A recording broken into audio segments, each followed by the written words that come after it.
જ્યાં લગી ફેંકવાની તારીખ ના જાય ત્યાં સુધી એક શબ્દ બોલવાનો નહીં, પછી એ ઉપાડો લેવાનો.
નમસ્તે સાહેબ, આપનું નામ જણાવી મેસેજ આપશો. હું દિલીપસિંહ ચાવડા, શ્રી રાજપૂત વિદ્યાસભા ગુજરાત એનો ટ્રસ્ટી છું અને ગુજરાત રાજપૂત સંદેશનો પૂર્વ સંપાદક. આજની અમે મૌન કાર્યક્રમની આયોજન એટલા માટે કર્યું છે કે છેલ્લા 12 દિવસથી ગુજરાતમાં જે રાજકીય અને સામાજિક અશાંતિ ફેલાઈ છે એના માટે અમને કંઈ ખબર નથી પડતી. મોદી સાહેબે જે નારો આપ્યો હતો કે બેટી બચાવો દેશ બચાવો, તો બેટીઓ અમારી આજે રસ્તા ઉપર છે. અમારી બેટીઓ અને બહેનો એ જોહર કરવા માટે તૈયાર થઈ છે, ત્યારે એ મોદી સાહેબ કંઈ બોલી રહ્યા નથી. આજ મોદી સાહેબ કહેતા હતા કે 562 રજવાડાઓએ આ દેશને બનાવ્યો છે અને આ દેશ એ એમની સૌજન્યતાથી જ બન્યો છે. જ્યારે અમે તો એક વિધાનસભાની ટિકિટ કે એક લોકસભાની ટિકિટ કપાય તો પણ હેરાન થઈ જઈએ છીએ. તો એ મોદી સાહેબ આજે એક વ્યક્તિને, એમની પાસે પાવર છે છતાં એક વ્યક્તિની ટિકિટને કેમ કાપી શકતા નથી? અમારી આ એક જ માંગણી છે કે રૂપાલાની ટિકિટ રદ કરો. આવા વ્યક્તિને જે સમાજ અને સંસ્કૃતિ સાથે અશોભનીય વર્તન કરી રહ્યા છે એવા વ્યક્તિને સંસદમાં બેસાડી અને એ કયો સંદેશ આપવા માંગે છે એ માટે અમે મૌન ધરણા અને શાંતિ પ્રદર્શન કરી રહ્યા છીએ. Okay, thank you. નમસ્તે સાહેબ, આપનો મેસેજ આપશો. મારું નામ શંકરસિંહ વાઘેલા, કોકરા રાજપૂત સમાજ અમદાવાદ પૂર્વ રાજપૂત સમાજનો પ્રમુખ છું અને સામાજિક કાર્યકર્તા છું. આ જે વાત રૂપાલાજીની વાત છે અને જે આમ ચમતા બોલેલા છે એ રાજપૂત સમાજ ક્યારેય સહી નથી રહેવાનો અને આજ સુધીની અંદર ક્ષત્રિયો અને ક્ષત્રિયનો ક્યારે મેદાનમાં ઉતર્યા નથી અને હવે જે મેદાનમાં ઉતરી જાય એનું પરિણામ ભારતીય જનતા પાર્ટી ભોગવવા તૈયાર. અમે હવે એના પાર્ટીને કરવાના નથી અને અમે આજ સુધી હાલતા જ આવ્યા છે દરેક સમાજની અંદર. અને આ એક પાર્ટી રૂપાલાજી છે કે જેને પટેલોની અવગણના કરી, દલિતોની અવગણના કરી, રાજપૂતોની અવગણના કરી અને આ રૂપાલાજી શું સમજે છે એની જાતને એ અમે આ મેસેજ પહોંચાડવા માટે આવ્યા છે. અને એ જ વાત અમે ભારતીય જનતા પાર્ટી અને દેશના વડાપ્રધાન નરેન્દ્રભાઈ મોદીને જણાવવા આવીએ છીએ. આમ તો તમે આજ સુધીમાં બધાના મનની વાત કરતા હતા, પણ લોકોની મનની વાત ક્યારે તમે સાંભળી નથી.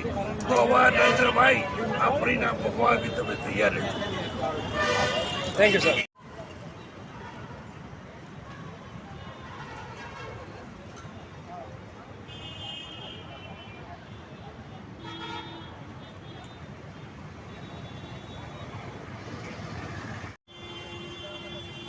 નમસ્તે સાહેબ, આજે સીટીએમ 4 રસ્તા પર શું કાર્યક્રમ છે?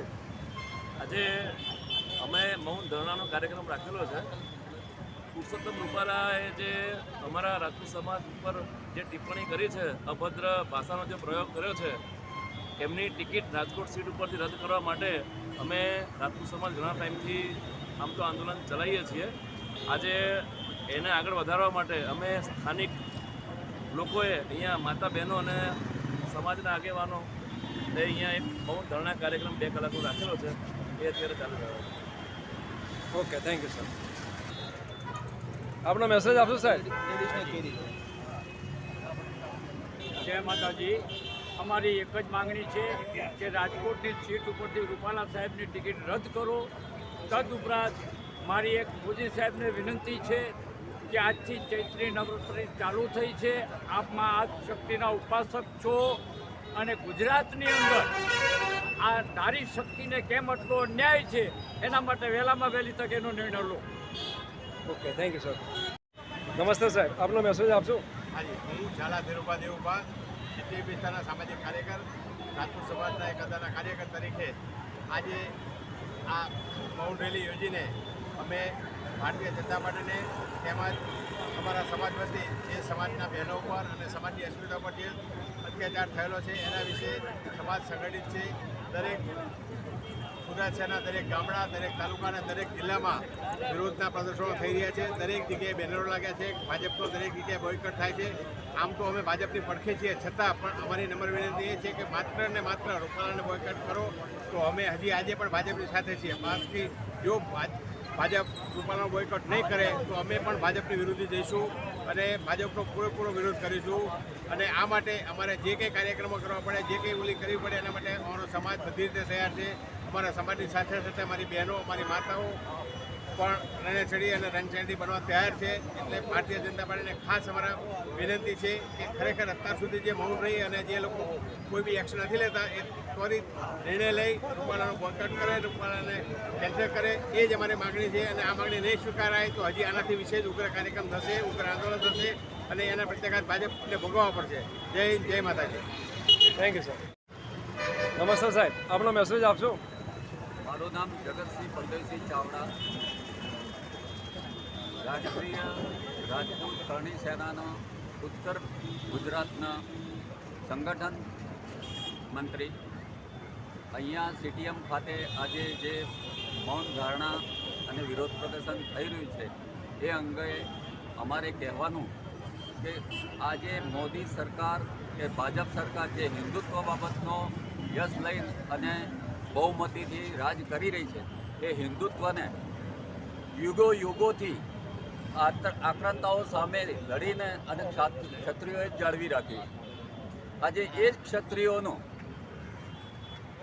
અપમાન થઈ રહ્યું હોય ત્યારે મોદી સાહેબ હંમેશા પોતાના મનની વાત કહેતા હોય છે, તો આજે અમારા મનની વાત એમના કાને કેમ નથી પડતી? એમને મનની વાત છોડી અમારા મનની વાત સાંભળો. ક્ષત્રિયોએ ક્યારેય પોતાના માટે માગ્યું નથી. અમે અમારા રજવાડા આપી દીધા, અમારી જમીન ટોચ મર્યાદા કરી નાખી, ખેડે એની જમીન કરી નાખી, સરદાર સાહેબનો સ્ટેચ્યુ બનાવ્યું, અમે કોઈ વિરોધ ના કર્યો. અમારું હંમેશા ક્યારેય અમારી પોતાની અનામતની કોઈ પણ જાતની માગણી નથી રહી. હંમેશા અમે જ્યારે પણ લડ્યા સતી પદ્માવતી બાબતે કે આજે પણ જે કંઈ બાબતે અમે લડ્યા અમારી સભ્યતા અને સંસ્કૃતિ બાબતે જ લડી રહ્યા છીએ. અને આજે 18 જેટલા કંઈ દિવસો થયા એમ છતાં એનો જો નિર્ણય નથી લઈ રહ્યા તો આ અમારા સંસ્કારના કારણે અમે સંયમિત છીએ. જો આ સંસ્કાર અને સંયમનો પરીક્ષા લેવામાં આવશે તો ખ્યાલ છે કે રામચંદ્રજીએ સમુદ્રએ જ્યારે આપી નહીં જગ્યા, ત્યારે ત્રીજા દિવસે એમને જ્યારે બાણ ધારણ કર્યું તો આપોઆપ જગ્યા મળી ગઈ હતી. તો આ તમે શું ધારો છો અમે પણ હાથમાં હથિયારો લઈને બહાર આવી જઈએ? રાજપૂત સમાજ, સરદાર, ગોરખા અને મરાઠા અને આજની જે આપણી લોકશાહીની જે સરકારો રહી એમણે આ લડાયક કોમને સાઈડમાં કરી નાખી. જ્યાં જ્યાં આ કોમ નથી ત્યાં હંમેશા જેહાદોના પ્રશ્ન બન્યા છે. કોઈ પણ દેશ સુરક્ષિત રહેતો હોય તો એની સરહદો ઉપર મિલિટરીથી રહેતો હોય છે, અંદરૂનીની અંદર પોલીસથી રહેતો હોય છે, ને સોસાયટીઓમાં અને ગામડાઓની અંદર જો કોઈ પ્રજા સુરક્ષિત મહેસૂસ કરતી હોય તો આવી લડાયક કોમના કારણે જ રહેતો હોય છે. જ્યાં જ્યાં અમારી બહુમતી નથી રહી રાજપૂતોની, મરાઠાઓની, ગોરખાઓની, સરદારોની, ત્યાં જમ્મુ કાશ્મીર જુઓ, બંગાળ જુઓ, કેરાલા જુઓ, એ બધી જગ્યાએ લોકો હિન્દુઓને હિજરત કરવી પડી છે. તો તમે શું ઈચ્છો છો? આખો દેશ તમારે બટલાવી નાખો છો? વિધર્મીઓના હાથે કરી નાખો છો? તમે અમારું અવગણના કરી સાબિત શું કરવા માંગો છો? અમારી સંયમની પરીક્ષા લેશો નહીં, આખા દેશની શાંતિ ડોળાઈ જશે. આશા કરીએ છીએ કે એ ટિકિટનું ફોર્મ ભરે એ પહેલાં એને રદ કરી નાખો, અને રદ નહીં કરી નાખો તો અત્યાર સુધી રાજપૂત સમાજે અને અન્ય સમાજોએ સંગઠન જે વિશ્વાસ મૂક્યો છે ભારતીય ભાજપ સરકાર ઉપર કે હિન્દુત્વની સરકાર છે, એ વિશ્વાસનો અત્યારે ભંગ થઈ રહ્યો છે. અને બધા જ સમાજોને અમને સહકાર છે અને એ વિરોધમાં જઈને એમના વિરુદ્ધમાં મતદાન કરવા અમે નિકૃત નિશ્ચિત છીએ. ભાજપ સરકાર હારનું પરિણામ ભોગવશે ત્યારે જ ભાનમાં આવશે. અમને હવે એવું લાગી રહ્યું. જય માતાજી. Thank you sir. આપનો મેસેજ આપો. મારું નામ ભરતસિંહ શંકરસિંહ ચાવડા. હું એ કહેવા માંગુ છું કે ગુજરાતનું જ્યાં ક્ષત્રિય છે એવું એક પણ ગામ એવું નથી કે જ્યાં વિરોધ ન થયો હોય. આ લોકો આટલી બધી નાની નાની બાબતોમાં વડોદરાની ટિકિટ બદલી શકતા હોય, નાની બાબતની અંદર જો બનાસકાંઠાની ટિકિટો બદલી શકતા હોય, તો આટલો બધો વિરોધ થાય તો પછી રૂપાલાની કેમ નહીં? આટલું જ્ઞાતિવાદી જોર ચાલતું હોય તો એ લોકોનો મેસેજ એવો જ લાગે છે કે પટેલ અને રાજપૂતોની વચ્ચે વિરોધ થાય. સૌથી મોટી મારી કહેવાની બાબત એટલી જ છે કે રાષ્ટ્રીય ચેનલો નાની દિલ્હીની બીજી બધી નાની નાની બાબતોના સમાચારો આજે આપે છે, પણ એક પણ રાષ્ટ્રીય ચેનલ આ ગુજરાતની અંદર આટલું બધું આંદોલન ચાલે છે તો ચૂપ કેમ છે? કંઈક ભાજપની જોડે વેચાઈ તો નથી ગયા ને? બસ હું આટલું જ કહીશ. Thank you. સમાજનું પણ એમાં બોલ્યું રાજા રજવાડા 562 રજવાડા જો ભારત દેશને આપી શકતા હોય તો રૂપાલા આટલી ઉંમર થઈ તો એમની એક ખુરશી કેમ નથી છોડી શકતા? એ ખુરશી ભારત એના માટે નરેન્દ્ર મોદી એટલું તો કહી શકે ને કે ભાઈ આને હટાવો તો પછી અમે ભાજપમાં છીએ. નથી એમ નથી, ક્ષત્રિય સમાજ ભાજપની સાથે જ છે, પણ અમારા સમાન માટે અમે જીએ છીએ. ક્ષત્રિય માટે આવું કેમ બોલે છે કે અમારું રૂપાલાની ટિકિટ આ માટે રદ કરો ને રદ કરો, બીજો અમારે કોઈ વાંધો નથી. Okay, thank you sir. આપણો મેસેજ આપશો સાહેબ. જય માતાજી. હું પ્રહલાદસિંહ અમીરસિંહ વાઘેલા. હું બસ એટલું જ કહેવા માગીશ કે અમારો કોઈ વિરોધ નથી. અમારો વિરોધ ખાલી રૂપાલા વિરુદ્ધ જ છે. રૂપાલા હટાવો, બાકી કોઈ વિરોધ નહીં. અમે બધા ભાજપી છીએ, પણ અમારી બેન બેટી વિશે જે કંઈ બોલી ગયા છે એ બહુ જ ખરાબ છે અને આ અમારા સમાજ માટે બહુ લાછનરૂપ છે. એટલે ખાલી એટલું જ કહેવા માગીએ છીએ કે ખાલી રૂપાલા હટાવો, બીજું કે બીજા કોઈ બી લાઈન મૂકો, અમને કોઈ વાંધો નથી. પટેલ લાવો, રાઠોડ લાવો, ગમે તે લાવો, અમને કોઈ વાંધો નથી. ખાલી રૂપાલા હટાવો. Okay, thank you sir.